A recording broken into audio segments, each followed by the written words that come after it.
जय श्री कृष्णा।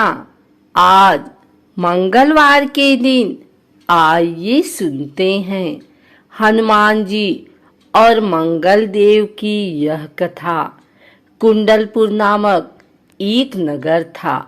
उसमें नंदा नामक एक ब्राह्मण रहता था।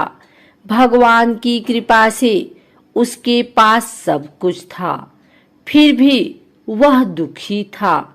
इसका कारण यह था कि ब्राह्मण की स्त्री सुनंदा की कोई संतान न थी। सुनंदा पतिव्रता थी, भक्ति पूर्वक श्री हनुमान जी की आराधना करती थी। मंगलवार के दिन व्रत करके अंत में भोजन बनाकर हनुमान जी का भोग लगाने के बाद स्वयं भोजन करती थी।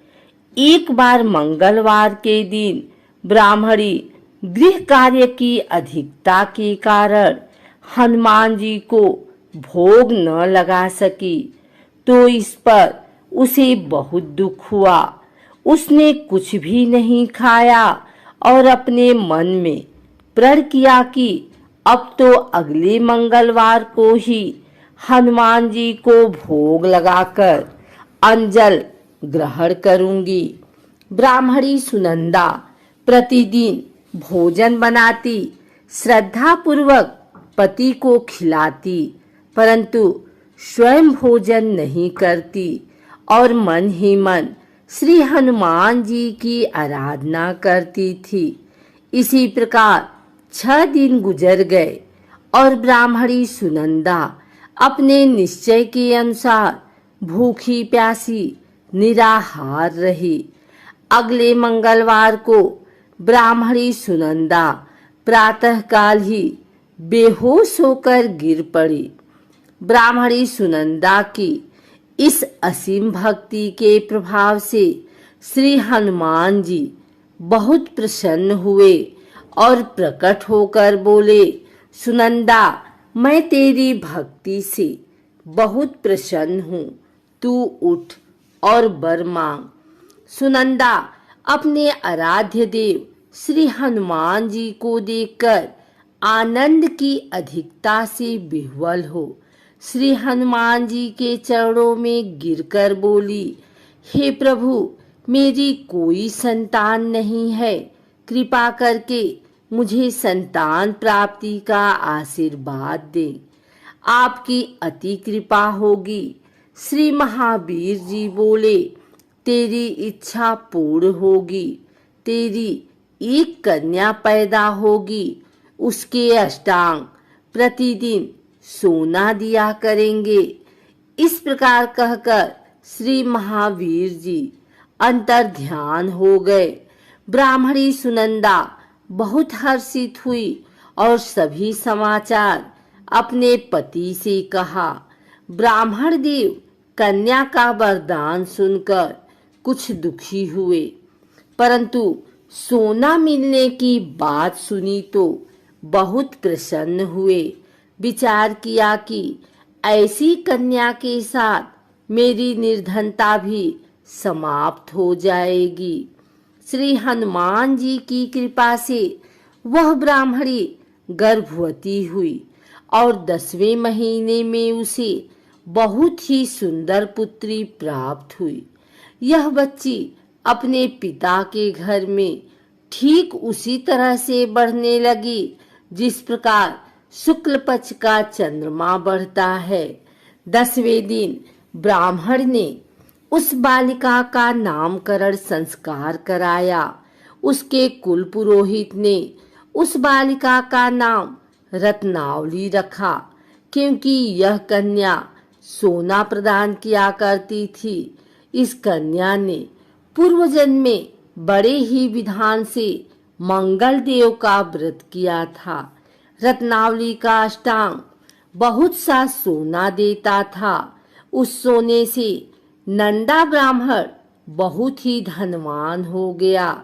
अब ब्राह्मणी भी बहुत अभिमान करने लगी। समय बीतता रहा। अब रत्नावली 10 वर्ष की हो चुकी थी। एक दिन जब नंदा ब्राह्मण प्रसन्नचित्त था, तब सुनंदा ने अपने पति से कहा, मेरी पुत्री रत्नावली विवाह के योग्य हो गई है, अतः आप कोई सुंदर तथा योग्य वर देखकर इसका विवाह कर दें। यह सुन ब्राह्मण बोला, अभी तो रत्नावली बहुत छोटी है। तब ब्राह्मणी बोली, शास्त्रों की आज्ञा है कि कन्या 8वें वर्ष में गौरी, 9 वर्ष में राहिणी, 10वें वर्ष में कन्या, इसके पश्चात रजस्वला हो जाती है। गौरी के दान से पाताल लोक की प्राप्ति होती है, राहिणी के दान से बैकुंठ लोक की प्राप्ति होती है, कन्या के दान से इंद्रलोक के सुखों की प्राप्ति होती है। अगर हे पति देव रजस्वला का दान किया जाता है तो घोर नरक की प्राप्ति होती है। इस पर ब्राह्मण बोला, अभी तो रत्नावली मात्र 10 ही वर्ष की है और मैंने तो 16-16 साल की कन्याओं के विवाह कराए हैं, अभी जल्दी क्या है। तब ब्राह्मणी सुनंदा बोली, आपको तो लोभ अधिक हो गया लगता है। शास्त्रों में कहा गया है कि माता पिता और बड़ा भाई रजस्वला कन्या को देखते हैं तो वह अवश्य ही नरकगामी होते हैं। तब ब्राह्मण बोला, अच्छी बात है, कल मैं अवश्य ही योग्य वर की तलाश में अपना दूत भेजूंगा। दूसरे दिन ब्राह्मण ने अपने दूत को बुलाया और आज्ञा दी कि जैसी सुंदर मेरी कन्या है, वैसा ही सुंदर वर उसके लिए तलाश करो। दूत अपने स्वामी की आज्ञा पाकर निकल पड़ा। पंपई नगर में उसने एक सुंदर लड़के को देखा। यह बालक एक ब्राह्मण परिवार का बहुत गुणवान पुत्र था। इसका नाम सोमेश्वर था। दूत ने इस सुंदर व गुणवान ब्राह्मण पुत्र के बारे में अपने स्वामी को पूर्ण विवरण दिया। ब्राह्मण नंदा को भी सोमेश्वर अच्छा लगा और फिर शुभ मुहूर्त में विधि पूर्वक कन्या दान करके ब्राह्मण ब्राह्मणी संतुष्ट हुए। परंतु ब्राह्मण के मन तो लोभ समाया हुआ था। उसने कन्यादान तो कर दिया था, पर वह बहुत खिन्न भी था। उसने विचार किया कि रत्नावली तो अब चली जावेगी और मुझे इससे जो सोना मिलता था वह अब नहीं मिलेगा। मेरे पास जो धन था कुछ तो इसके विवाह में खर्च हो गया और जो शेष बचा है वह भी कुछ दिनों पश्चात समाप्त हो जाएगा। मैंने तो इसका विवाह करके बहुत बड़ी भूल कर दी है। अब कोई ऐसा उपाय हो कि रत्नावली मेरे घर में ही बनी रहे, अपनी ससुराल ना जावे। लोभ रूपी राक्षस ब्राह्मण के मस्तिष्क पर छाता जा रहा था। रात भर अपनी सैया पर बेचैनी से करवटें बदलते बदलते उसने एक बहुत ही क्रूर निर्णय लिया।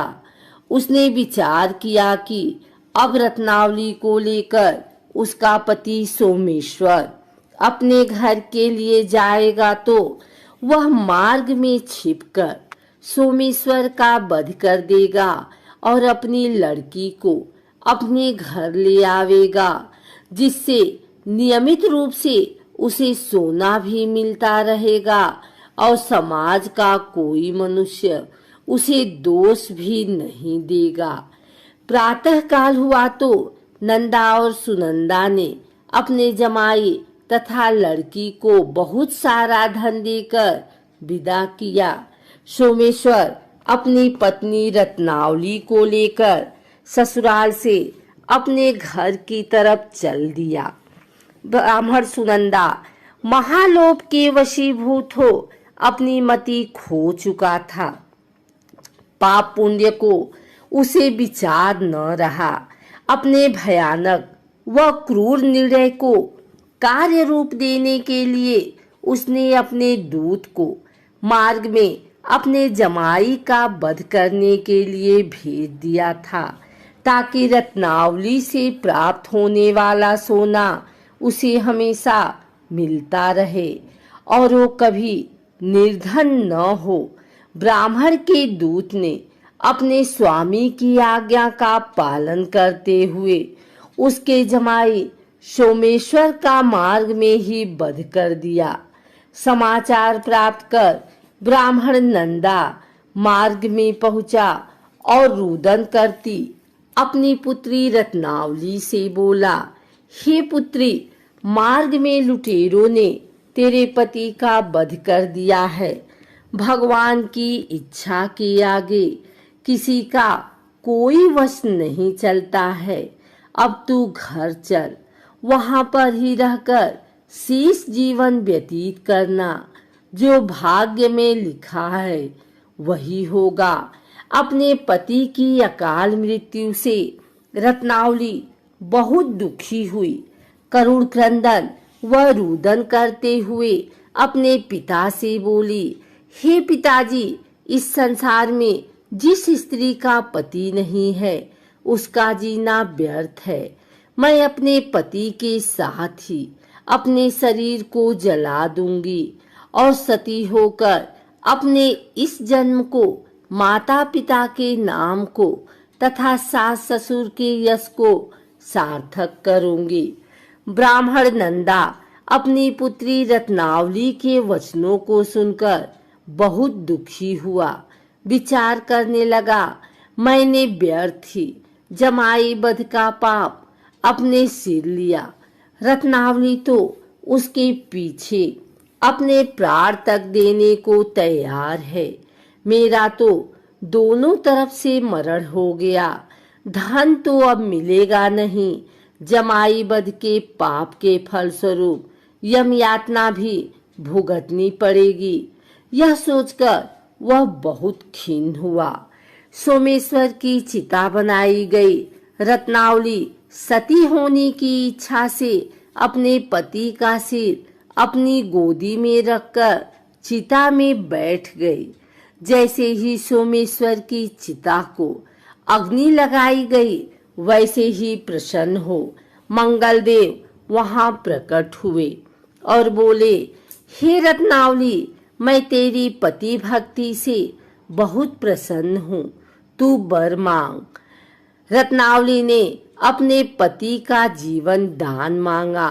तब मंगलदेव बोले, रत्नावली, तेरा पति अजर अमर है, यह महाविद्यमान भी होगा और इसके अतिरिक्त तेरी जो इच्छा हो वर मांग। तब रत्नावली बोली, हे ग्रहों के स्वामी, यदि आप मुझ पर प्रसन्न हैं तो मुझे यह वरदान दीजिए कि जो भी मनुष्य मंगलवार के दिन प्रातःकाल लाल पुष्प, लाल चंदन से पूजा करके आपका स्मरण करे, उसको रोग व्याधि न हो, स्वजनों का कभी वियोग न हो, सर्प, अग्नि तथा शत्रुओं का भय न रहे। जो स्त्री मंगलवार का व्रत करे वह कभी विधवा न हो। मंगलदेव तथास्तु कहकर अंतर ध्यान हो गए। सोमेश्वर मंगलदेव की कृपा से जीवित हो उठा। रत्नावली अपने पति को पुनः प्राप्त कर बहुत प्रसन्न हुई और मंगलदेव का व्रत प्रत्येक मंगलवार को करके व्रतराज और मंगलदेव की कृपा से इस लोक में सुख ऐश्वर्य को भोगते हुए अंत में अपने पति के साथ स्वर्ग लोक को चली गई।